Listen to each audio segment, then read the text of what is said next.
Podcast New York. What's up, Dueling Decades? This is Wax. Peace to all you guys, and thanks for having me on the show. Will it be the 90s or the 80s?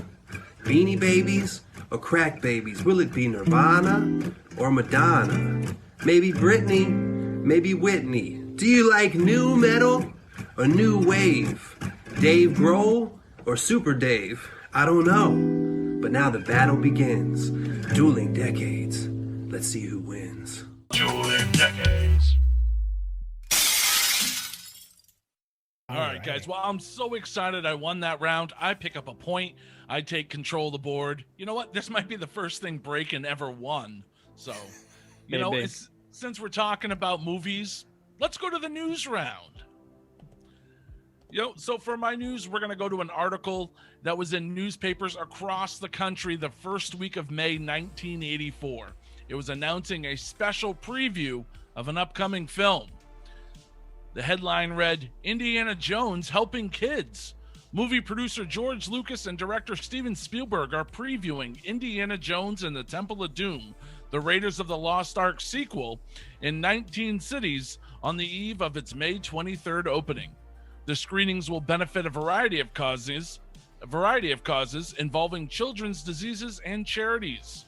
It's George and Steve's way of giving back to the kids, said a Lucasfilm spokesperson, who added that none of the stars are actually expected to appear at any of the benefits. Now, the article does say that it's a sequel, but the movie, of course, is actually a prequel, having taken place the year before Indy's squabble with all those Nazis. So it's the debut of Indiana Jones and the Temple of Doom, which would get its worldwide release on May 23rd, 1984. But the night before, they held a special charity preview, and this is a tradition that would actually carry on, and they continue raising money for children's charities well into when they did all the new Star Wars movies as well. So Temple of Doom would go on to sell an estimated 53.5 million tickets in the United States. So how do you compare that to today? I just couldn't figure it out. So I wanted to compare something else from 1984 to kind of give you a little bit of perspective on just how popular Indiana Jones was at the time. So I compared it to the upcoming 1984 presidential election. So Indiana Jones sold 53.5 million tickets. Now, Walter Mondale, the Democratic nominee, only got 37.5 million votes.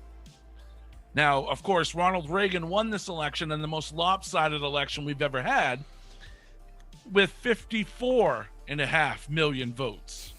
So Indiana Jones actually almost could have beaten Ronald Reagan for president, is basically what it boils down to. That's how popular Indiana Jones. That's a lot of tickets sold. Almost as many votes as Ronald Reagan got for president. And in case you're wondering, the chilled monkey brains, those were actually made from custard and raspberry sauce. Hey, it's Indiana Jones and the Temple of Doom. It is an absolutely fantastic film. It is a gem of our youth. Can't love, and the fact that they went out there and raised money for kids, that's kind of cool too. So that's what I got from my news story. Raising money for kids. Go Indy. I like how you shit on Mondale right after he died. I think that was just like last week. Way to go. All hail Vice President Short Round. I would totally vote for Indiana Jones. You kidding me? Oh, yeah. Hell yeah. Well, he was a president. And he, that's right. That's true. Get off my plate. Yeah. Wow. Man, that would explain a lot of the things in that movie if it really was Indiana Jones. There you go. All right, Drew Zachman, what did you bring for the news round? So for mine, I'm going with it's kind of a big deal, but for the first time in the history of South Africa, a black leader was elected as the head of state. So the great Nelson Mandela, after serving. What? This is like the 17th time. Broken record, Drew Mandela. Zachman. I'm changing his nickname. I've only used Nelson Mandela once before, I think. Like 4 times. 4 times. No. It's you know what? It's a big deal. The guy did a lot, and you know what? Next time I'm on, I'm gonna fucking bring him up again. I don't even care. I'm gonna like looking like his archives, like the Nelson Mandela archives, and whatever. Like it could be the week experience. I don't care. I will find something he did that week in like 1973. He was probably sitting in a jail cell back then, but I will find out what he did in that jail cell, and I will fucking bring it in for my news round. How about that? I stan Nelson. All right. What's the difference from what you're doing now? I don't think I haven't had the 70s yet. I think that's probably why. Whatever. He was elected as the president of South Africa. Whatever. Next. Just go back to the last episode where you talked about it. You can hear all the details. No, that was I think that was probably like that was a while ago. I think it wasn't that recent. That's like he won a Nobel Peace Nelson Prize. Did you ever win a Nobel is- Peace Prize? You probably brought that one up. It's like your Nelson I should Mandela have. was like the Princess Di of 2019 for us. Where it just kept coming up. It was like, God, just retire already. Yeah, 2019, man, we had so many Princess Di picks come up that I got year. yelled at one time. Yeah, it was like too much. No, that's a loss. Oh, fantastic! But it is worth bringing up Nelson Mandela. I mean, he is somebody that deserves a lot of respect. So He only fought racism. yeah, No big that's deal. all. No. Helped raise a lot of money to Yeah, he combat did a great poverty job. and AIDS. Hey, he tried. He all right? tried. I have all the love for him for trying. Trying to fight poverty and HIV and AIDS through his foundation. So I give Mark props for that because usually that's something that I would be like, dude. And Mark did it. You're growing on me, Man Crush. What can I say? All right, Man Crush, what did you bring for the news round?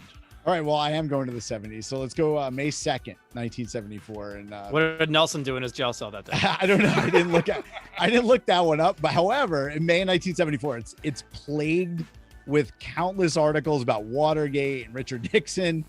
However, like those stories, that's all Drew Zachman right there. It's not for me. So I kept digging through newspapers.com and I stumbled on a bunch of stories about the World Football League. And if you weren't aware, the World Football League was one of the first startups to challenge the NFL's reign at the time. Now, when it was all said and done, the World Football League was a colossal failure. It was a dumpster fire of extraordinary proportions. If no one's done a documentary about it yet, they should certainly look into it.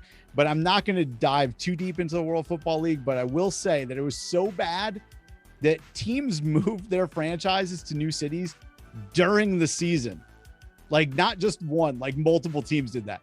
And there was an owner that was financing his team and paying the payroll by selling cocaine.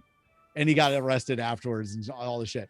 So there's all kinds of gems that come out of that story. However, I'm going to go with something that has a bit more legs here. Dave, you'll like that one. So here's a quick summary of an article that was titled New Rules of Blessing by Larry Stevenson. And he says, without a single down taking place as of yet, the World Football League has already experienced some alleged theft at the hands of the National Football League. The World Football League hollered robbery yesterday, claiming that the most of the new innovations unwrapped by the NFL were indeed heisted from the World Football League's rule book that was released the month prior. Even though they clearly stole some of these changes from the World Football League, and we'll get into those in a second, everyone, including the author of this article, because I read different articles about how boring the NFL was at the time, everyone was super pumped that the NFL was starting these rule changes. Apparently, during this period in the early 70s, the NFL product was just stagnant. Like everyone was like, what the fuck? Like, what are we doing? There were games that ended in ties. The goalposts were literally on the field of play. There were hardly any kick returns because kickers were booting the ball into the stands from the 40-yard line. And the teams that were playing, they were playing like this conservative midfield game that was predictable. Larry Stevenson himself in this article, he's quoted as saying this: anytime my mother can sit in front of a television and accurately predict what the play coming up is, she might have been watching Adam Gase, I don't know. But she said, and the next play coming up in the Super Bowl, it's time for them to go back to the drawing board. And that is exactly what they did, because they stole the following rules from the World Football League. 1, there's no more ties. Kissing your sister is a thing of the past. They're introducing the sudden death rule, still being utilized. The second one, the goalposts are now being moved off the field. They're being moved to the back of the end zone, still being used. Now, this one's important. If you miss a field goal outside of the 20-yard line, the opposing team will get the ball at the yard line, like your yard line, like wherever it happens to be. At the time, if you missed a field goal over 20 yards, it just defaulted to the 20-yard line, the opposing team's 20-yard line. So that was pretty shitty. Like, people were just trying to bang 60-yard field goals, and they'd be like, oh, it's almost like a punt. Take the ball, you're 20. The only thing that they've changed on that now, it's from the spot of the kick, but basically it's the same thing. And kickoffs, they move those back 5 yards, so they're now going to be taking place at the 35-yard line instead of the 40. So no more kicking the ball into the stands, which translates into more kick returns, which makes the game more exciting, and they're still doing that. So I give you some legs with that one. The NFL robs the World Football League and introduces some new rules. And they're still around, doing pretty damn well. Wow. Fantastic. All right, Judge Joe Findlay, what is your verdict on the news round? Well, first off, Drew, I love the or I feel for you only because I've been in the same situation. I don't think that people who don't do this show understand that it's tough sometimes. We don't all, if we're not on a string of episodes, we don't always catch everything that's been going on, and similar years or close years will come up, and somebody will be in the news for a long time. OJ was a big thing for this. Princess Di was a big thing for this. I got yelled at for Celine Dion. I got yelled at for a lot of things, but that's neither. I think I used to go with Bill Clinton. I feel like I've used Bill a few times. Yeah, yeah. So Bill and Nelson, I think, are my two He's guys. a lovely man. Yes. Now, if you can find a story with Between Bill the two of Clinton them. and Nelson Mandela together, instant win. I'll work on Synergy. that. Yeah. I'll just keep hitting the points button until I run out. But I feel for you. I get it. But yeah, it is what it is. And then Mark, the Indiana Jones thing, it's cool. Not as meaty as of a news story. It's just, hey, we raise money. That's cool. I'm happy they raise money. Don't get me wrong. But it's better than Harrison Ford kicks a sick child in the nuts and then pushes short round. And It is better than that. I'll give you calls that. him a douchebag. But so it's much better, but it's fine. It's just movie comes out roughly on schedule and kids get money. But I'm gonna go with It's a great summary. it is. I'm gonna go with Man Crush on this one because I just recently actually watched that documentary about the XFL, where basically a lot of the same things were happening, where the NFL nabbed a lot of ideas. Basically, without the World Football League, the XFL, other places like that, the NFL wouldn't be the NFL that it is today. They've stolen a lot of stuff from them at the expense of these smaller leagues. So I give it to Nick. And I didn't bring this up in this because I didn't think anybody gave a shit, because who cares about millionaires? But this is actually what got players to get paid, because they were getting paid nothing at the time. And when the World Football League came around, they were throwing out these big contracts, like guys like Larry Zonka at the end of their careers. And shit just got wild after that. So the NFL had to do the same thing.